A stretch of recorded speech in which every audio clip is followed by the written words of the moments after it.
Hey, what's up, everybody? Welcome back to C4C Apologetics. I'm so glad that you've waited around this long checking out this next video in the New Age series.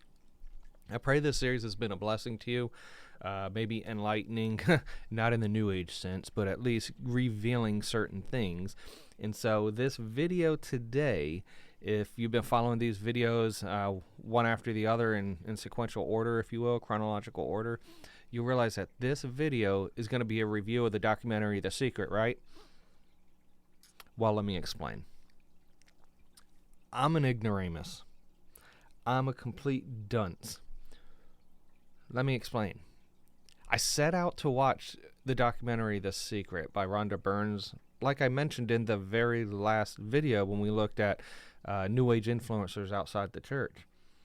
And so I watched this. It's about 2-hour documentary. I made 10, 11 pages of notes, quotes, things like that. And I realized something. I watched the wrong documentary. Now, thankfully, the documentary that I did watch does tie into The Secret. And so we're not doing a video review of The Secret. We're doing a video review of the Meta Secret, as it shows in the descriptions below. So basically, The Secret talks about what's known as the law of attraction within this, again, I will argue, New Age philosophy. And while the Meta Secret sort of extrapolates, sort of unpacks this law of attraction, if you will. So today, we're going to consider the New Age teaching found within the Meta Secret documentary, not The Secret, mainly thanks to my ignorance. But who knows, maybe the Lord chose my ignorance to go ahead and allow us to do this video instead of the original Rhonda Burns documentary. But here, what I want to do is I want to show through the Meta Secret certain terminology, what's meant by certain words. I want to show how clever these speakers are by sprinkling seemingly sound financial, personal, and career advice. But what's really going to be understood is that an individual's life, health, and prosperity is not dependent upon outside influences and actions or reactions and cause and effects, but rather an individual's success is due to the cooperation with that person and the universe. This ideology allows one to see that their successes is only dependent upon their understanding within the universe, they're harmonizing themselves with the universe, and that they're the cause of their failures, cause of their poverty, or they're the cause of their own successes. Realize that some things I say is going to be taken to the extreme. Some things I mention as far as these hypothetical situations are going to be hyperbolic at times. But this is really to show how far this ideology actually goes. Like I said, when it's not taken to the extreme in my hyperbolic fashion, the worldview actually posits that all successes are only due to the fact of our interaction with the universe, while all failures are due to our lack of harmonizing with the universe. Essentially, it removes the free will of man and argues a cause and effect relationship between mankind and the universe, not between mankind's choices and subsequent consequences. The link to the video that I actually reviewed, the Meta Secret, is in the description box below. I've also included timestamps for the comments that I reference on these video slides, so feel free to go behind me to fact check, and then like some of you do, and in just great fashion, tell me how I'm wrong. I've found my videos being used on other people's YouTube channels, making fun of me and explaining how stupid I am or whatever the case is. If that's what you like to do, have at it.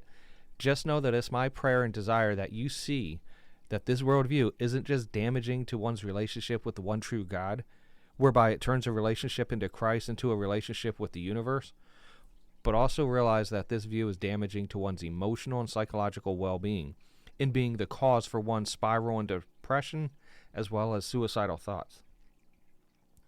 Enough about the preface. Let's jump right in. First, we need to understand some things. The Meta Secret documentary is based upon one man's 19-minute near-death experience. Mel Gill claims that during this time he was given these secrets, if you will, to unveil to the world. Secrets that he called was the, quote, key to Solomon's wisdom, end quote. What are these secrets, if you will? These secrets are claimed to be what's known as Hermetic laws. Have any idea what that is? I didn't either. So let's read from the Hermetic world. The Hermetic world explains that our universe is based on laws of nature. We live and we die. Just as gravity is active on Earth, there are also universal laws of consciousness that are active. If we take time to understand these laws, we can use them. We can utilize the forces of gravity to fly, and we can utilize the knowledge of the laws of the consciousness to live more fulfilled lives. The 7 Hermetic laws trace back to Hermes Trismegistus. He is considered to be the spiritual author of the Emerald Tablets, as well as the Corpus Hermeticum. He is a combination of the Egyptian god Thoth and the Greek god Hermes. Both were gods of wisdom in their respective cultures. Each of these principles exists in nature and is directly applicable to our mental, emotional, and spiritual states. Enough of my narration voice. You can see why I don't have a gig or a business in voiceovers. Enough of that, let's continue. These 7 Hermetic laws are the laws of cause and effect, or causality, mentalism, correspondence, vibration, rhythm, polarity or duality, and gender. Most of these we're going to be speaking about in this video. Let me break down each of these below, that way we understand what these terms are. You see, they explain that the law of cause and effect is said to be the relationship that exists between action and consequences, good or bad. But the meta secret understands that the person is more the cause than they are the effect. So you can control the effect by what you do. The law of mentalism teaches that the universe is a living mind and is connected to all living minds, i.e., people. The law of correspondence states that there is a link between the physical, mental, and spiritual planes of lives, and that the effect of one plane is due to the cause of the others. So attempts are made to harmonize all 3 planes to achieve a better life. The law of vibration is taught that everything causes energy, and tapping into it and syncing with the vibrational forces, we can manipulate and change outcomes and attract things into our life. The law of rhythm is taught that everything in the universe is similar to a pendulum, that there are seasons and cycles and a rhythm to life, and that nothing is permanent. The law of polarity and duality is said to explain that everything in life has opposites. There is love and hate, hot and cold, good and evil, and that there is not any one thing that is entirely hot, entirely evil, or entirely hate, but simply everything is in a relationship with something else. Finally, the law of gender is not having to do anything with biological gender, but teaches that everything has a masculine and a feminine energy, an assertive and exploratory energy, masculine, and a reflective and protective energy, feminine, and that we need to balance our energies by tapping into both. Understanding some basic concepts of this New Age teaching within the Meta Secret, though many would claim, again, it's not New Age teaching at all, we're going to see that some of the information is cleverly taught and seemingly good advice and principles, but in the end, we're going to realize that there is much damage that is done at the hands of this Meta Secret, the Hermetic Principles worldview, and the secret law of attraction. Let's look at some cleverly sprinkled principles that may hook people. Although we're going to understand them more fuller later, it's going to reveal the damage it does to the person that holds the view. But they do seem legitimate principles. Some of these teachings are grateful people earn more money and are better at innovation. You see, it's mentioned that your wealth is dependent upon how grateful you are, and that those that are more grateful are more innovative.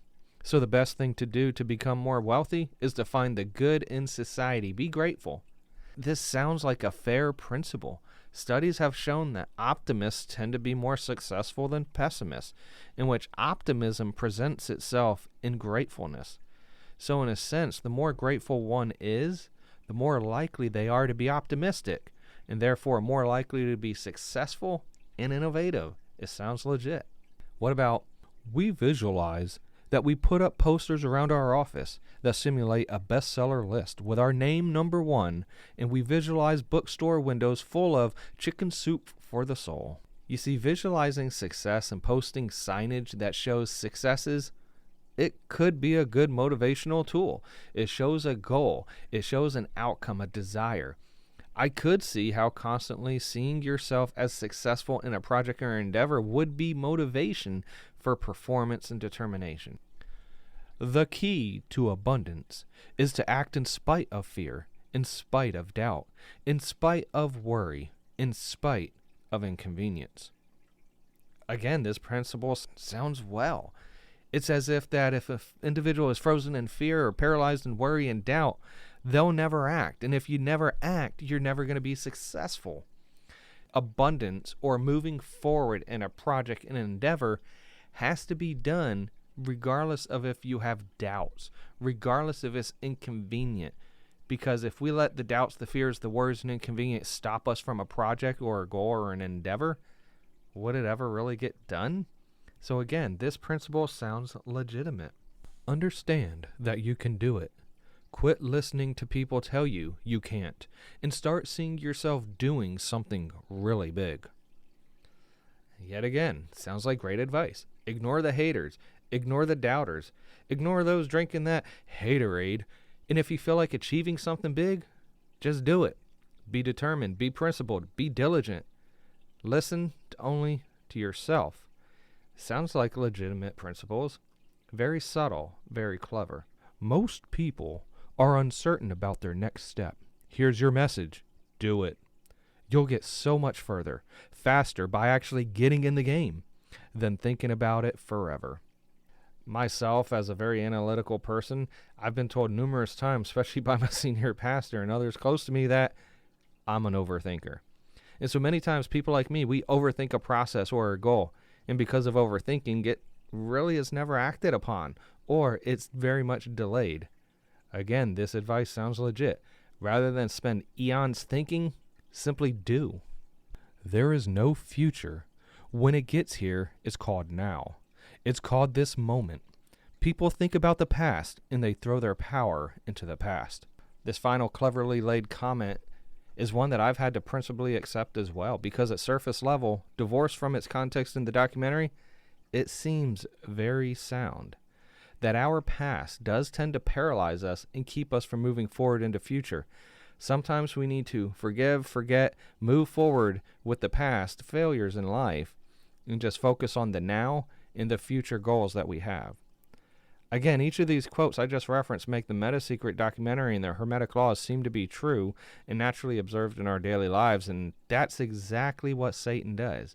He takes a tiny shred of truth and sprinkles it upon a web of lies and deceit, so that while we accept the truth readily, the lies and deception slowly are ingested through an ignorant eye.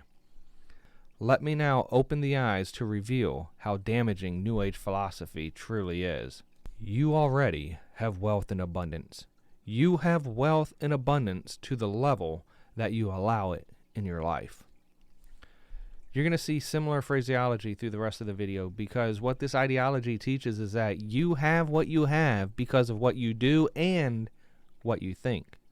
My question for this is, it's a question I'm going to raise later. What about the impoverished people? Or what about the people that have lost their jobs? You telling them that they have a lack of abundance in life because they aren't allowing it in their life? No wonder this teaching is so desirable, because it seems to prey on those struggling and gives them a false hope to change their mind. If you look around, there's nothing but abundance everywhere that you see. You see the trees growing. You see businesses happening. This is wealth. This is prosperity. This is abundance. If it's not happening for you, it's because you unconsciously, you have beliefs, counter intentions, negativity that actually blocks it from coming into your life. Prosperity, abundance, wealth is your natural birthright. If you are not feeling it, it's because of your unconscious beliefs.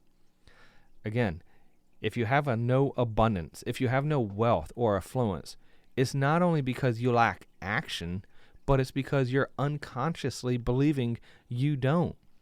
It's the fact of believing you can manipulate life. You can manipulate situations based upon your thoughts, based upon your thinking, and then realizing the fact that I'm impoverished, I lost a job because I am screwing something up. Understand, you're working with an infinite power that's omnipresent. It's with you all the time. It's closer than the breath, and you get in harmony with that and release all thoughts of limitations. In the teaching in this video, it's explained how this infinite power, if you will, that's referenced, isn't a personal deity. It's not God, but rather they teach us the universe manifested as a God. And one must get into harmony with this universe. The more comfortable you are with how you interact with the world, with the value you give in the world, with the service or the product you give the world, then you begin to realize your place in the world. This may be a comforting thought for some people, but like a sermon I've recently preached called Alive for a Reason, when we place our purpose in life in temporal things, such as things I can do for others, then what purpose do you have when you become bedridden, geriatric, confined to a nursing home? What purpose do you have if you feel like you're not contributing to society?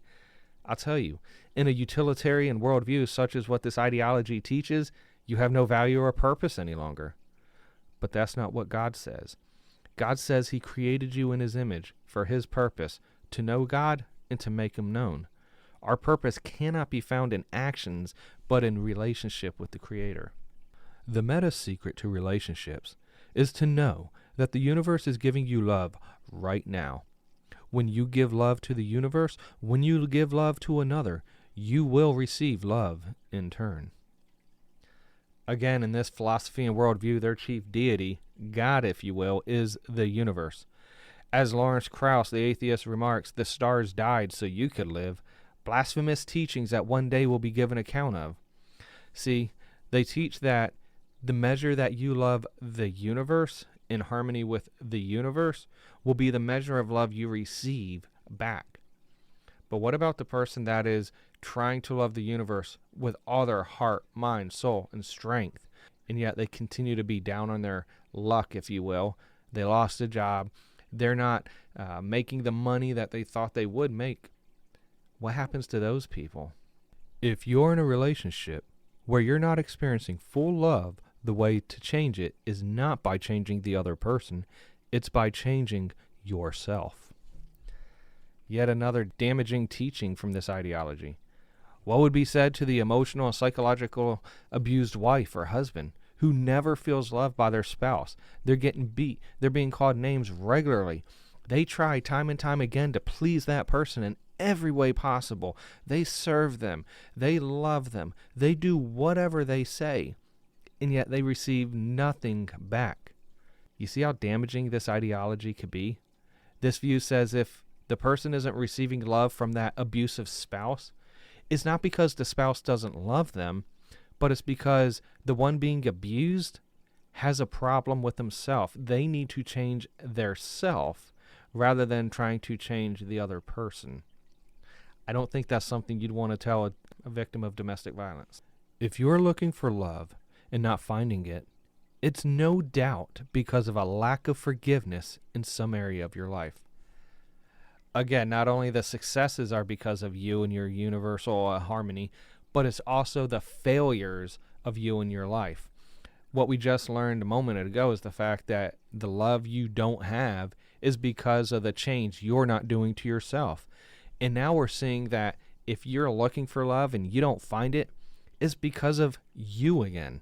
You're not forgiving something in your life. That's exactly what a lonely person wants to hear during times of depression and suicidal thoughts, that it's their fault they can't find love. What about the rape victim or the victim of domestic violence that's battling and struggling? Are they going to be unloved until they find the ability to forgive their attacker? If you're ill, you've got a chronic condition. You're sick. What you need to do is a couple of things. Number one, you need to first work on your attitude. You need to believe you can get healthy.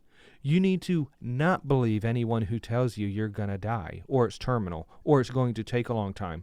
Literally, we know we can get rid of a disease in minutes. You see, I've lost loved ones in my family because of a terminal cancer diagnosis. I'm sure many, if not all of you that are listening right now have lost a loved one similarly as well. Our church family lost a child due to a rare medical condition that came back after a period of remission. The views in this video, in this documentary, in this ideology, explains that the reason these people have all died is because they've accepted the terminal diagnosis and they didn't mentally fight back and tell themselves they could be healed. Truly, that's not what the family wants to hear, especially during those dark days of diagnosis and grim prognosis. The fact that our sickness, our death, our disease is because we didn't do anything about it.